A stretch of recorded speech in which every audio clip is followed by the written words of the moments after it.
Manga panele koje koristim u ovom videu su sa sajta LNB Mangije, sa kojim trenutno radim. Dosta vas me pitalo gdje mogu da pronađem nove chaptere One Piece-a i nisam do sada znao odgovor. Grupa LNB Pirates izbacuje prevedene chaptere Mangije par sati nakon izlaska prvih skenova. Ovaj chapter sam prvobitno pročitao preko ovog sajta, a ako vi već niste, pročitajte ga, link je u deskripciji. Jedna stvar koju sam želeo da dodam jeste kako su čitav Steel Blue Run preveli, a to je moj omiljeni JoJo part. Tako da ponovo, ako ste završili One Piece anime i želite pročitati mangu, posjetite LNB Pirates grupu na njihovom sajtu lnbmanga.com ili kliknite link u deskripciji, a ja se vraćam na chapter. Dobar dan svima i dobrodošli u novu epizodu duge analize. Znam da dugo nije bilo ovakvih videa, zato što sam format mi proguta 2-3 dana, koja ja jednostavno nemam zbog škole i posla, tako da sam odlučio da uradim nešto ovako, malo kraće, ali i dalje ćete moći da čujete šta ja mislim o čitavom chapteru. Također planiram da pravim videe koji su čitanje vaših teorija vezanih za chapter, tako da očekujte community post poslije chaptera, a ako ga ne vidite, onda uđite u najnoviji video na ovom kanalu i ostavite mi komentar tamo, samo napišite spoiler i broj chaptera, čisto da ljudi ne bi slučajno dobili spoiler. Ok, sad na chapter. Prvo i osnovno admirali. Maltene cijelo leto smo se fokusirali na admirale. Prvo na Aokijija, iako je već prikazan kao najhumaniji i originalni admiral, vidjeli smo malo mračniju stranu kada je pobjedio Garpa, to jest proboga. Sada smo vidjeli nešto iza Kuzana i Akainua. Pa prvo da pomenem Akainua, pošto je kraće. Ovo je za prethodni chapter, pošto sam ga propustio, ali zašto se Akainu čini kao malo više čovjek? Znam da nema nikakvog smisla ovo što sad govorim. Ono što sam htio da kažem jeste da se pored Celesta Dragonsa i te interakcije koje je imao sa Kumom, iako je jednostrana konverzacija, ne može Kuma da priča, Akainu se čini kao osoba koja je muka štićenja ovih jednostavno zlih ljudi, istinski zlih ljudi, i zapravo se pita šta je Kumi u glavi, zašto ga tera da ga napadne, zašto ga je natera u akciju posle, reći ću 500 chaptera, pošto posle timeskipa Akainu samo sedi, nervira se i to je to otprilike. Vidjeti ga malo u akciji je definitivno bilo nešto što nam je trebalo i sa ovom dvojicom plus sve što se dešava na Ankedu sa Kizarom imam osjećaj kao da Oda priprema nas kao pisca za njih. Ne vjerujem da će Kizaru biti izbačen iz priče ili potpunosti pobeđen, već da pripremaju sve konekcije sa Vegapunkom i da prikazuje Aokijija kao zlobnijeg i Akainua kao humanijeg, kako bi nas pripremio za odlične borbe i eventualno uveo u eru gdje su ti likovi zapravo lepo napisani likovi, a ne samo zid koji mora da se sruši. Kad smo kod Kizarua, imam podijeljeno mišljenje.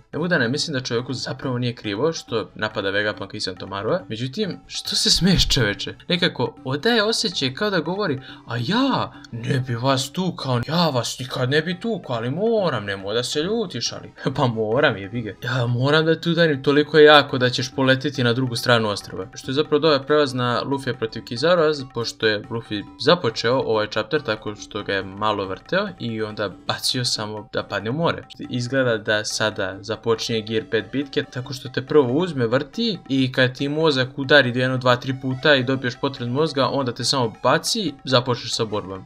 Još jedna stvar koju sam htio da poredim sa borbom sa Kaidom jeste Kizaruova nezainteresovanost za Gear 5 moći. Mislim, pominje ih, ali kao da moći ne deluju na njega. Ne vidimo ono ikonično iskakanje očiju, kao što smo vidjeli kod Atlasa koji je robot. To ne vidimo od Kizarua i šta god da uradi ne pravi preterane ekspresije. Voleo bi da nam se eventualno objasni kako je to moguće, pošto nije moguće da je Kizaru jači od Kaida, tako da snaga ili haki nisu ključ isključivanja Gear 5 moći. Moguće je da ako nisi spreman na moći, da tek onda rade, pošto Kaido se navikao na moći, ali nije znao za njih pre početka bitke, kao što Kizaru verovatno zna, ako ništa zbog novog bounty postera, mada sumnjam da Kizaru nisu nešto rekli, makar osnovne informacije koje Gorosi dozvoljavaju admiralima da znaju. Kada već komentarišem toliko Kizarua, mogu bi da ga pohvalim, nisam očekivao da Kizaru može da se klonira. U stvari ne da nisam očekivao, nego nisam očekivao da je toliko kreativan da smisli te klonove.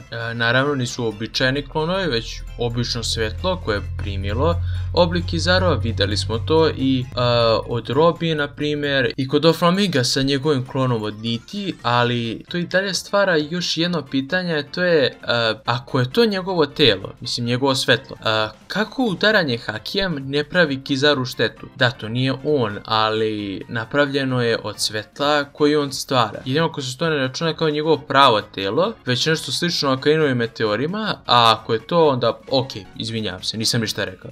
Do kraja chaptera bitka je odlična jer je pokazala da nije klasična Luffyjeva bitka. Svaki put kada se Luffy bori ima neki cilj. Taj cilj je da pobedi lika i to je to. To se nije promenilo kod njega. Međutim, Kizarov cilj nije da pobedi, već da ubije Vegapunka. Mislim da je to jedini način da načinimo ovu bitku sličnom Kaido protiv Luffy što se tiče tenzije.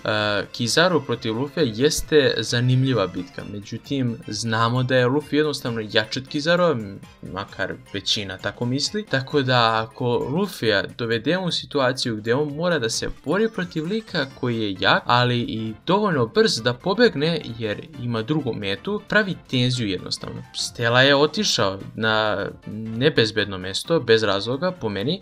Kizaru može da stigne, a Luffy mora da štiti Vegapunka, svoje prijatelje, koje Kizaru može lagano da iskoristi kako bi navukao Luffya u nezgodnu situaciju i da se samo bori, pošto ako dođe do toga, Kizaru može da se bori 1 na 1 sa Luffyjem. Što se Vegapunka tiče i zašto smatram da je glupa odluka, ne razumem zašto bi osoba koju svi pokušaju da zaštite otišla samo kako bi spasila Bonnie. Kao da Atlas, Sanji i Franky sami ne bi mogli da preuzmu kontrolu nad Kumama i spase Bonnie. Mislim, razumem da je odlučio da zaštiti Bonnie jer zbog nekog razloga svi je zovu malom devojkom, što donekle daje hint da možda ona nije devojka 20 godina kako se čini. Mislim, Delufrutio je takav da mi ne znamo koliko ona ima godina i Oda se baš potrudio da naglasi kako njeno telo izgleda kao da ona ima 20 godina, a ne da ona zapravo ima toliko. A što se Bonnie same tiče, ona i dalje nije toliko povređena zbog Sentomaroa koji mi je dao ogroman